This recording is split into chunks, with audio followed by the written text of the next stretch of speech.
Hello friends, જય શ્રી કૃષ્ણ બધાને. ગરમીઓમાં બાળકો વારંવાર આઈસ્ક્રીમ ખાવાની ડિમાન્ડ કરતા જ રહે છે. તો બજારના પામોલીવ ઓઇલવાળા અને એસેન્સવાળા આઈસ્ક્રીમ ખવડાવવા એના કરતાં ઘરે જ જો આપણે હેલ્ધી અને ટેસ્ટી આઈસ્ક્રીમ બનાવીએ તો બાળકો પણ ખુશ અને મમ્મી પણ ખુશ. તો આજે હું તમારી સાથે એવી જ એક સરસ મજાની આઈસ્ક્રીમની રેસીપી શેર કરીશ, જેમાં આપણે ગેસ ચાલુ કરવાની પણ જરૂર નહીં પડે અને 5 મિનિટની અંદર તમે આ આઈસ્ક્રીમ જમાવવા માટે મૂકી શકશો.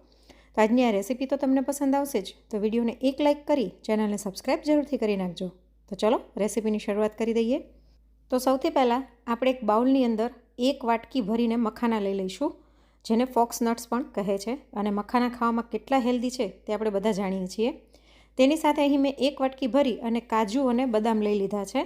બંનેનું પ્રમાણ મેં સરખું રાખ્યું છે. તમે ઈચ્છો તો હજી આની અંદર પિસ્તા, અખરોટ, મગજતરીના બી ઘણું બધું તમારી ચોઈસ પ્રમાણે એડ કરી શકો છો, પણ મખાના અને ડ્રાયફ્રૂટનું પ્રમાણ સરખું રાખવાનું. તેની સાથે મેં 1 ચપટી કેસર નાખ્યું છે, જેથી કલર સરસ આવે. અને હવે 1 ગ્લાસ દૂધને ગરમ કરી અને લઈ લીધું છે. તે દૂધ આની અંદર નાખી દઈશું. આમાં ફૂલ ફેટ કે મલાઈ ઉતારેલું કોઈ પણ દૂધ તમે લઈ શકો છો. ખાલી 1 ગ્લાસ દૂધથી જ આપણું આઈસ્ક્રીમ બનીને તૈયાર થઈ જશે. અને હવે આ બધાને આપણે આમાં ડૂબાડી દઈએ અને આને ઢાંકીને આપણે 1 કલાક રહેવા દઈશું. બસ જે મહેનત છે આમાં જ છે, પછી કંઈ જ નથી. ફટાફટ આપણું આઈસ્ક્રીમ તૈયાર થઈ જશે. તો 1 કલાક પછી આપણે ખોલીને ચેક કરી લઈએ. આપણા ડ્રાયફ્રૂટ્સ અને મખાના એકદમ સરસ સોક થઈ ગયા છે અને કેસરના કારણે કલર પણ ખૂબ જ સરસ આવ્યો છે. તો હવે આપણે એક મોટું મિક્સર જાર લઈ લઈએ. તેની અંદર આપણે આ બધું એડ કરી દઈશું. અત્યારે ગરમી એટલી પડે છે ને કે રસોઈ કરીને જ આપણે કંટાળી જઈએ, અને ઉપરથી જો આઈસ્ક્રીમ બનાવવું હોય તો ગેસ ઉપર કલાક સુધી દૂધને સતત હલાવતા રહીને ઉકાળવું, ઘટ કરવું અને પછી આઈસ્ક્રીમ જમાવા મૂકવું પડે, તો આઈસ્ક્રીમ બનાવવાની ઈચ્છા નથી થતી, આળસ થઈ જાય છે. પણ આ એટલી સરળ રેસીપી છે ને કે વર્કિંગ વુમન પણ ખૂબ જ સરળતાથી બનાવી શકશે. હવે આની અંદર હું લગભગ 100થી 150 ગ્રામ જેટલું પનીર એડ કરું છું. આ ઘરે બનાવેલું પનીર છે. આપણે મલાઈમાંથી માખણ કાઢીએ પછી જે દૂધ વધે એને ફાડીને મેં આ પનીર બનાવેલું છે. તમે કોઈ પણ પનીર લઈ શકો છો. તેની સાથે અડધી વાટકી અથવા તો 1 પાઉચ જે મિલ્ક પાવડર આવે છે તે નાખી દઈશું. અને હવે આને વધારે હેલ્ધી બનાવવા માટે આની અંદર આપણે 1 વાટકી જેગરી પાવડર એટલે કે ગોળનો જે પાવડર આવે છે તે એડ કરીએ છીએ. અને હવે આ બધાને હું પીસી લઈશ.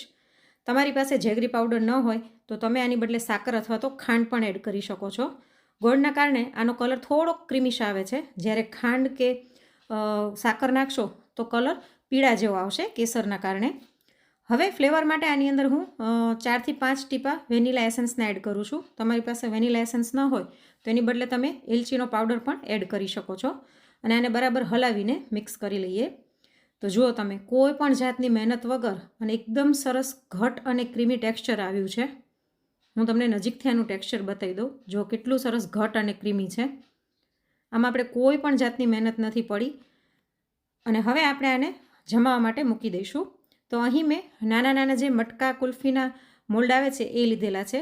તમે ડબ્બામાં મૂકી શકો છો, ગુલ્ફી સ્ટેન્ડમાં મૂકી શકો છો, અથવા તો કંઈ ના હોય તો પેપર કપમાં પણ જમાવા માટે મૂકી શકો છો. તો એકદમ સરળ રીતે આ આઈસ્ક્રીમ બનીને તૈયાર થઈ જાય છે. અને આની અંદર આપણે 1 ગ્લાસ દૂધ ગરમ કરીને એડ કર્યું છે, એટલે પાણીનો બિલકુલ ભાગ નહીં રહે, એટલે જરાય પણ આઈસ ક્રિસ્ટલ નથી થતા. એકદમ સરસ સોફ્ટ અને ક્રીમી આઈસ્ક્રીમ થાય છે. તો અહીં મેં 5 નાના નાના મટકા ભર્યા અને એ સિવાય મોટું એક કુલ્લડ ભરી લીધું છે. એટલે જો તમારી પાસે નાના મટકા હોય ને તો લગભગ 7 મટકા ભરાશે. એટલે 1 ગ્લાસ દૂધથી આપણે 7 આવી મટકા કુલ્ફી આઈસ્ક્રીમ બનાવીને તૈયાર કરી શકશું. ઉપરથી થોડાક મેં ડ્રાયફ્રૂટ નાખી દીધા છે. તો જોયું તમે કે કેટલી ઓછી મહેનતમાં અને ઓછી કિંમતમાં કેટલી બધી મટકા કુલ્ફી બનીને તૈયાર થઈ જાય છે. આને આપણે 6થી 7 કલાક માટે ફ્રીઝરમાં રાખી દઈશું. આમ તમે 1 મટકા કુલ્ફી લેવા જાઓ તો કેટલી મોંઘી પડે, અને આ 1 ગ્લાસ દૂધમાં આપણા 7 મટકા કુલ્ફી બનીને તૈયાર થઈ જાય છે.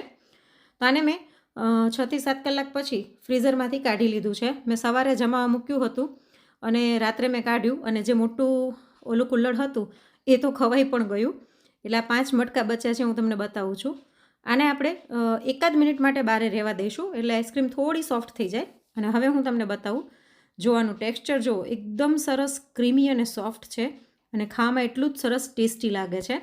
અને અંદર બિલકુલ પણ આઈસ ક્રિસ્ટલ્સ નથી થતા. તો આવું હેલ્ધી આઈસ્ક્રીમ ખાવા મળી જાય તો બાળકો પણ ખુશ અને મમ્મી પણ ખુશ. અને વારે વારે તમારે બાળકોને બનાવીને આપવું હોય તો તમે આપી પણ શકો છો. તો આજનું આ સરળ, સ્વાદિષ્ટ અને હેલ્ધી આઈસ્ક્રીમની રેસિપી તમને કેવી લાગી અને તમે કયા શહેરમાંથી વિડીયો જોઈ રહ્યા છો તે કોમેન્ટ કરીને જરૂરથી જણાવજો. અને જો આજની રેસિપી ગમી હોય તો વિડીયોને લાઇક કરી વધુમાં વધુ શેર પણ કરજો. અને આવી જ અવનવી રેસિપી જોવા માટે ચેનલને સબસ્ક્રાઈબ જરૂરથી કરજો.